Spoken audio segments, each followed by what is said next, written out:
Good morning, everyone. Today, I will discuss to you the characteristics and function of culture. What is culture? Culture is a learned set of shared interpretations about beliefs, values, norms, and social practices which affects the behaviors of a relatively large group of people.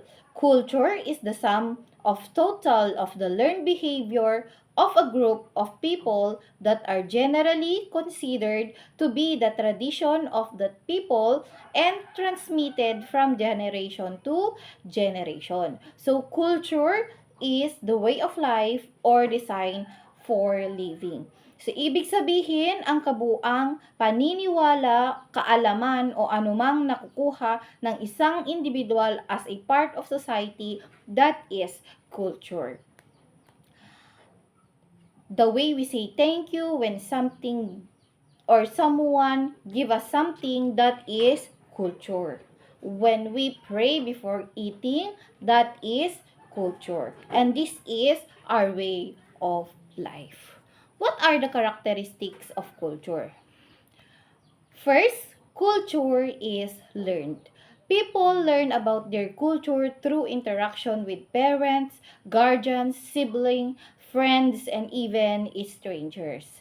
Culture is taught by the explanation people receive for the natural human events around them. What is learned from other within a culture provides members with a set of interpretation that they use as filters to make sense of message and experience. So from here, we can conclude that culture can be learned through socialization and interaction with the people around us. It is like what we observe is what we learn. Culture is learned rather than biologically inherited. So, culture can learn through interaction. How can we learn culture? We can learn it through enculturation. Enculturation is the process by which people learn the requirements of their surrounding culture and acquire the values and behaviors appropriate or necessary in that culture. So, it is a process of learning on your own culture. Best example are the culture that we learned when we were still a child. We can learn it at home. For example, pagmamano, that is enculturation because that is your own culture. Next, enculturation has different types. We have the four types of enculturation. First, we have formal. Next, informal. Third, conscious. And lastly, subconscious enculturation. We will discuss it one by one. Formal enculturation takes place in institutions of education or learning. These institutions include all levels of secular and religious schools and training centers. So it can be learned in school or in churches. An example of formal enculturation would be learning one's national celebrations and their meanings in the school. Because in school, we teach the national celebration and their meaning to our children for them to better understand it. And that is a formal enculturation. Next, we have informal. From the word informal, it is learned indirectly, often through observation. We can learn it by only observing. This includes one's home and public spaces such as marketplace. We can learn it at home, we can learn it at the market. This is the example of informal enculturation. When we watch our parents buy groceries in order to learn how to buy food, that is informal enculturation. When we watch our parents to say thank you in the cashier, and as a child, you will imitate that, and as you grow old, you will also say thank you to the cashier of the market. Enculturation can also be conscious or unconscious. Example of enculturation include learning slang or how to behave in a certain situation by watching a television. Next, conscious enculturation. Conscious enculturation refers to teaching of cultural norms and values that takes place deliberately and consciously. An example of conscious enculturation is church speeches by pastors passing the Protestant cultural values. Unconscious enculturation happens when an individual learns their culture through channels that are not aiming to teach them, such as observing peers or family member. You unintentionally learn that culture. For example, in a misogynist culture, an individual who constantly sees violence against women in movies and news may unconsciously internalize and normalize this. Enculturation examples, foods and diet, success, dress codes, and history. Culture is not innate, it is learned. Next, culture is shared. Culture is located and transmitted in a group. People living together in a society shared culture. For example, almost all people living in the Philippines share the Filipino language, dress in similar styles, eat many of the same food, and celebrate many of the same holidays. People of the same community share the same values, beliefs, and traditions. It is applicable in the saying that no man is an island. Hindi naman natin matatawag na culture kung isa lang ang nagpa-practice nito. That's why, in the same group or the same community, you share the same values, beliefs, and tradition. But there are cases that if there are two people that have different culture, they may share its other cultures. Built by their belief system, their personality shares certain traits. Their roles in their family and society are defined by their culture, their occupations and lifestyle may be influenced by their culture. Yes, your lifestyle, your occupation can be influenced by your culture. That your culture define your occupation and your lifestyle. Culture is cumulative. What is cumulative? Cumulative, increasing or increase in quantity, decrease or force by successive addition. Each generation preserve the old culture and we add something new in it. So all the elements of culture grow as a result of accumulation. It is growing by adding something new to it. We can say that each generation changes, refines, and defines culture. As society evolves, these changes are passed to the next generation. Now, dito natin mai-apply yung trend. If there is a trend, there is changes. And that's wherein culture is cumulative. For example, the way we dress today, and compared on how they dressed before, that is an example of culture is cumulative. On the picture, the dress, it explains here the dress before and today. Culture is dynamic. No culture is ever in permanent state. It is constantly changing because new ideas and new techniques are added and old ways are constantly modified and discarded. And it is true. There's always a changes. Cultural adaptation complete of ideas, technologies, and activities that allows member of a group to survive and even thrive in their environment. Spread of trait from individual and from one group to another, which is termed as diffusion. One of diffusion is growth of language. Filipino vocabulary has grown because of borrowing words from other language like Spanish, Chinese, and English. The dynamism of culture is due to the changing needs of human as they interpret and survive in their environment. For a culture to be dynamic, it has to be relevant. Culture is symbolic. The significance of culture lies in the meaning it holds for people.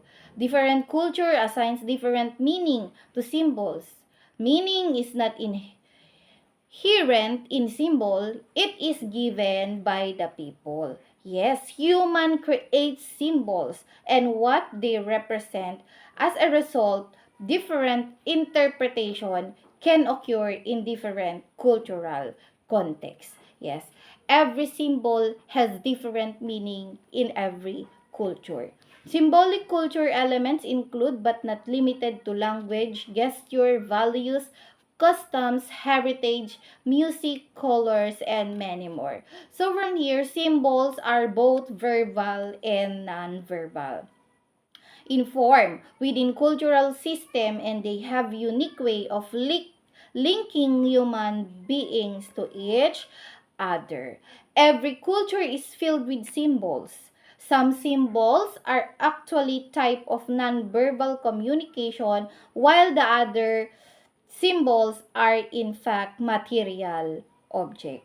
For example, a common one is shaking hands, which is stand in some society but not in other. Oh yes, they have different meanings. Shaking hands must have different meaning in every culture. It is commonly convey friendship and it is used as a sign of both greeting and departure. However, gesture means something into a certain society and it is means different in other society.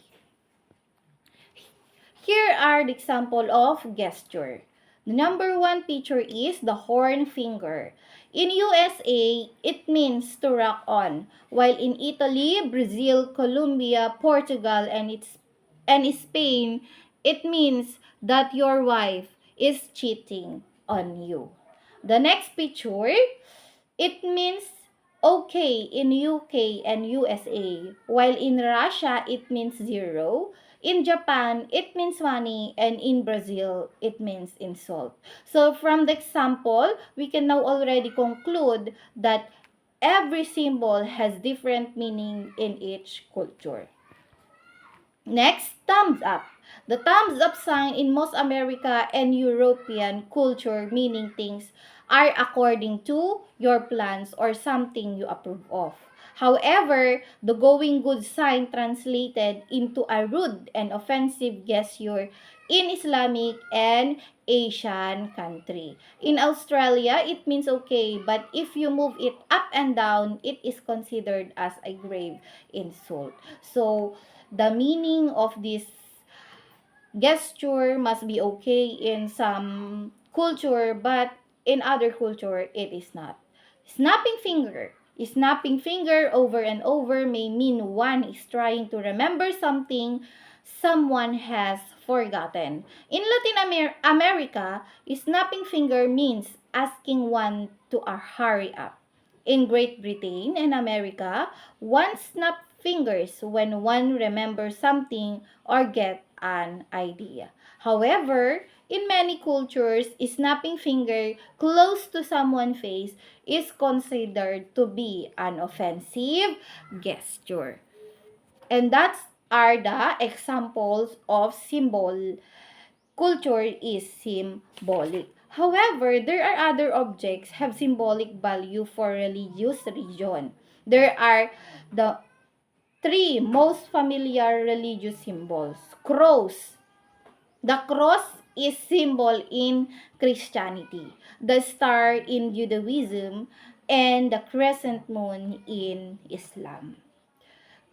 Next, culture is transmitted.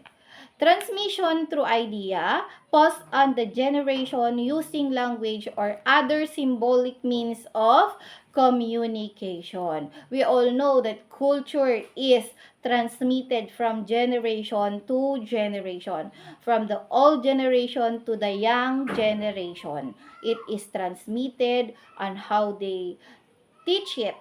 It is using language, or it can be another symbolic meaning. Culture is integrated.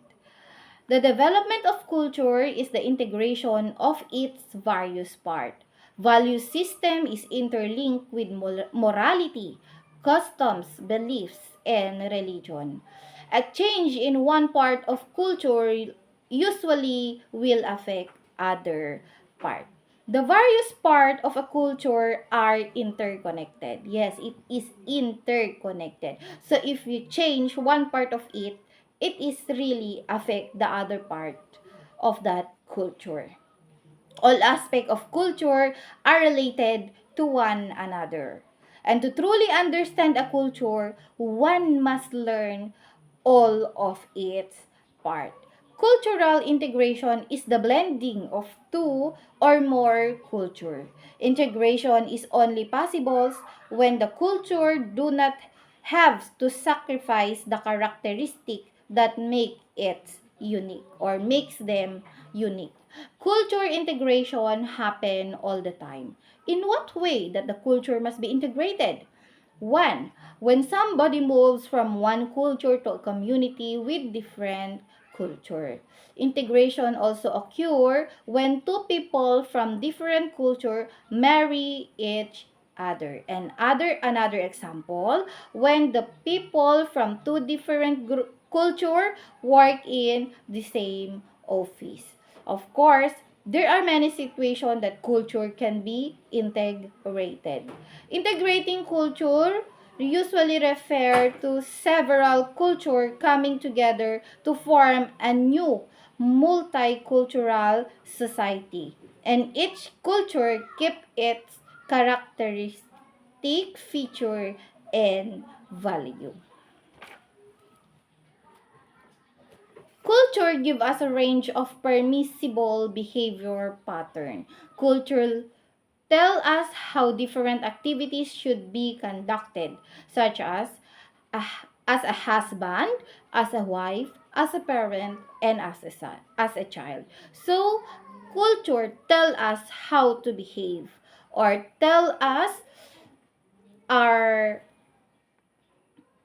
how we should behave as a husband, how we should behave as a wife, how we should behave as a parent, and how we should behave as a child.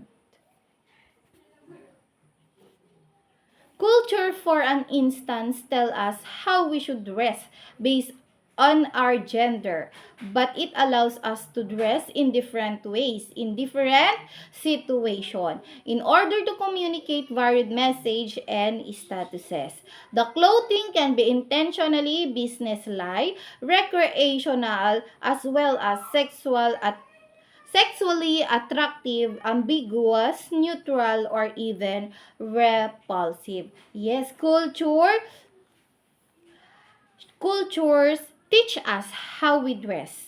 If you are a boy, you should dress like this. If you are a girl, you will dress like this. And even if there are situations, for example, when you attend a wedding, you should dress like that. And that how culture teach us in our clothing way.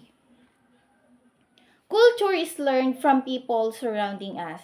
The distinct set of beliefs, values, tradition, and behavior is passed down through generation. Culture is transmitted generation from old generation to young generation. It is a collective phenomenon and cannot exist in isolation in a single individual. As I said, it is not culture if you are the only one who is practicing it. It is shared at various levels but is also rich in diversity. Culture implies the overall way of life for a group of individuals. Culture is the glue that binds people together and enables them to adapt, survive, and live together in a harmony. So culture unites us. Next, I will discuss the functions of culture. Function of culture, culture has a function to the individual and also as a group. Let us discuss first to the individual. Culture distinguishes man from animals. It is the culture that makes the human animal a man. It regulates his conduct and prepare him for a group of life. Without culture, he would have been forced to find his own way, which would have meant a loss of energy.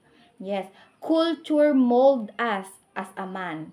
It's each person learns from his culture what is right or wrong. That's why culture prepare us to be human.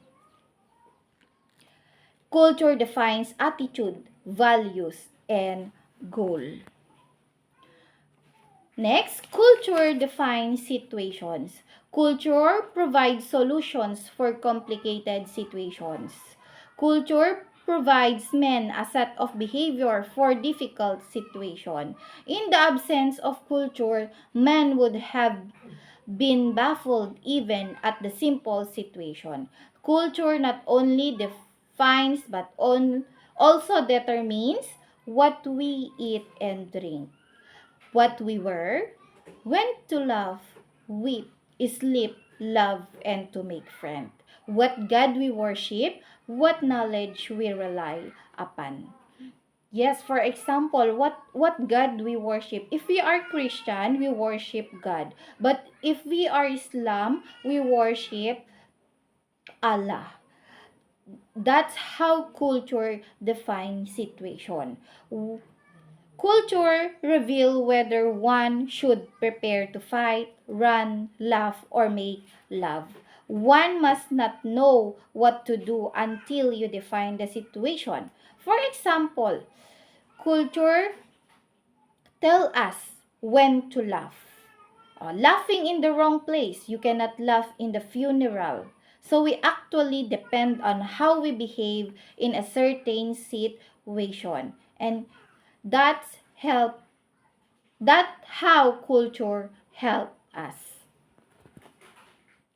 Culture provides traditional interpretation to certain situations. Through culture, man gets traditional interpretation for many situations according to which he determines his behavior. For example, if a black cat crosses his way, he postpones the journey. Yes, for us, if a black cat crosses our way, it means there is something not good happen. That's why we postpone our journey. And I know that every culture has different traditional interpretation on the things that is happening to them. We cannot understand the behavior of a certain group without knowing something about their traditional, their myth, their legends, and the supernatural they have. So if we will go to another places and they have different culture, you must learn first their behavior or their culture. Next, culture shapes personality. No child can develop human qualities in the absence of cultural environment. Culture prepares men for group life. Is it culture that provides opportunity for the development of personality and set limits on its growth. Oh, we all this explains that through culture, it shapes you as a person. It influences your behavior. Culture affect perception. That's why culture is very important. For the group, culture keeps social relationship intact. Culture has important not only for men but also for the group. Culture prepares men for group life. Group life would have been poor, nasty, and short if there had no culture regulation. Group solidarity rests on the foundation of culture.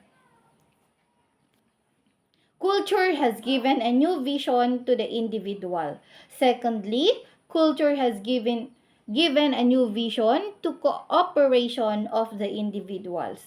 Culture teaches him to think of himself as a part of the larger group. It provides him with the concept of family, state, nation, and make possible the coordination and division of labor. Culture create new needs. Finally, culture also create new needs and drives. For example, thirst of knowledge and arrange for their satisfaction. It satisfy the moral and religious interest of the member of the group. So it explain here that culture is cumulative and dynamic because we add something to the old culture to satisfy our needs because there is always a changes. Function of culture. Culture helps the individual fulfill his potential as a human being because culture defines our attitude, values, and goal. Cul- cul- Culture provides rules of proper conduct for living society. Culture also provides the individual his concept of family, nation, and class. Culture shows us how to take care for the other. Cultural relativism.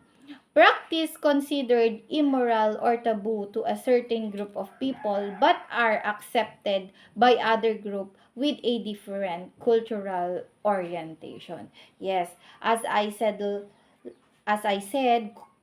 in every group there is a different meaning of a culture. If that is right to you, for the other culture it is not. That's why you should learn first the culture of each other. According to Hunt, 1998, the central point in cultural relativism is that in particular settings, certain traits are right because they work in that settings, while other traits are wrong because they clash painfully with part of the group. And that's all. Thank you for listening.